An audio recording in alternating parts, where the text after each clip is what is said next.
మిగిలిపోయిన దోశ పిండితో అప్పటికప్పుడు పొంగనాలు ఎలా తయారు చేసుకోవాలో చూసేద్దాం. మార్నింగ్ బ్రేక్ఫాస్ట్లో అయినా ఈవినింగ్ స్నాక్ అయినా 10 నిమిషాల్లో తయారు చేసుకున్న పొంగనాలు చాలా రుచిగా సాఫ్ట్గా ఉంటాయి. మిగిలిన దోశ పిండిని తీసుకొని అందులో కట్ చేసుకున్న కొత్తిమీర, కరివేపాకు, ఆనియన్స్, పచ్చిమిర్చి, క్యారెట్ తురుము, కొద్దిగా జీలకర్ర అన్నీ వేసుకొని ఒకసారి కలిపేసుకొని ఒక 5 మినిట్స్ పక్కన పెట్టేసుకోండి.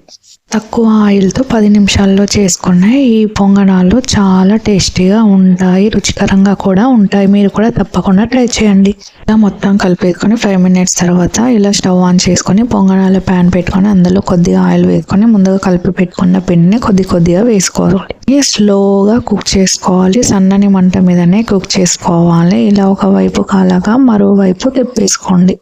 ఫ్లేమ్లో పెట్టుకుంటే లోపల పిండిగానే ఉంటుంది, పైన కాలినట్టు మనకు కనిపిస్తుంది. కాబట్టి స్లోగానే కుక్ చేసుకోండి. రెడీ అయిన వాటిని ఇలా ప్లేట్లోకి తీసుకొని కొబ్బరి లేదా పల్లి చట్నీతో తింటే సూపర్. అందులో కొత్తిమీర, కరివేపాకు, క్యారెట్ అన్నీ వేయడం వల్ల చాలా టేస్టీగా ఉంటాయి. మీకు కావాలంటే అల్లం కూడా వేసుకోవచ్చు, టేస్ట్ చాలా బాగుంటుంది. అప్పటికప్పుడు చేసుకొని చాలా తృప్తిగా తినవచ్చు, అంత బాగుంటుంది. ఇలా మిగిలిపోయిన దోశ పిండితో అప్పటికప్పుడు పొంగనాలు చేసుకొని తినండి. నా ఛానల్ ఫస్ట్ టైం చూస్తున్నట్లే ప్లీజ్ సబ్స్క్రైబ్ చేసుకోండి. మరిన్ని రుచికరమైన వంటల కోసం నా ఛానల్ క్లిక్ చేయండి.